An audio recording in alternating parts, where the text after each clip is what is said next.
ตุลาพัดมาเบาเบาที่ปลายนากลิ่นหอมของเขาใหม่เฮ็ดให้ใจคิดฮอดวันเก่าเก็บเกี่ยวแล้วสองเฮาเคยนั่งเบิ่งดาวอยู่เคียงกันถึงกองเฟืองกลางแสงจันทร์ที่เฮาเคยนั่งเบิ่งใจ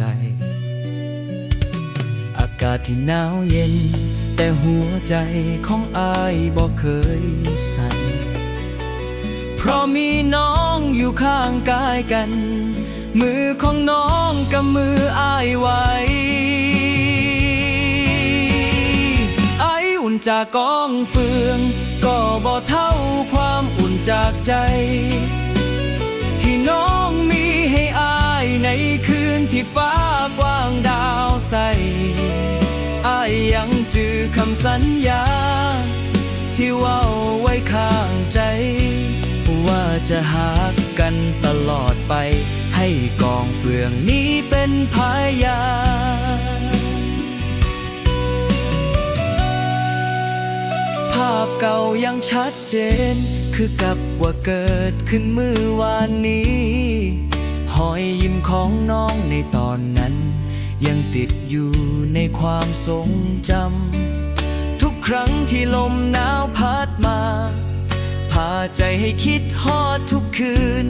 อยากจะย้อนเวลากลับไปนั่งกอดน้องไว้ในคืนนั้นอากาศที่หนาวเย็นแต่หัวใจของอายบอกเคยสั่น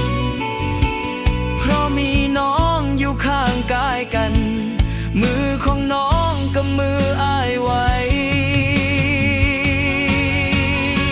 ไออุ่นจากกองเฟืองก็บ่เท่าความอุ่นจากใจ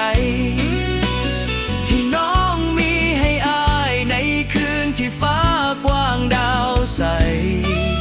อายยังจือคำสัญญา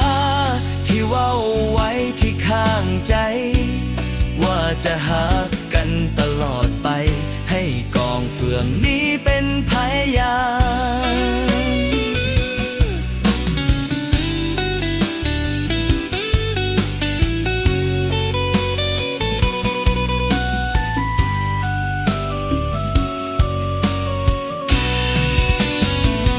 ถึงว่าเวลาจะผ่านไปดนปานใดแต่ไออุ่นในคืนนั้นยังอยู่ในใจของอายเสมอไออุ่นจากกองเฟืองก็บ่เท่าความอุ่นจากใจที่น้องมีให้อายในคืนที่ฟ้ากว้างดาวใสอายยังจือคำสัญญาที่เว้าไว้ที่ข้างใจ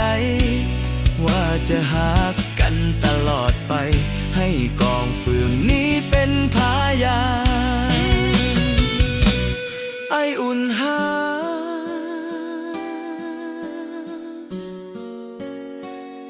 ที่กอ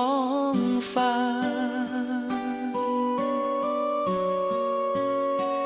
ของเฮาสองคน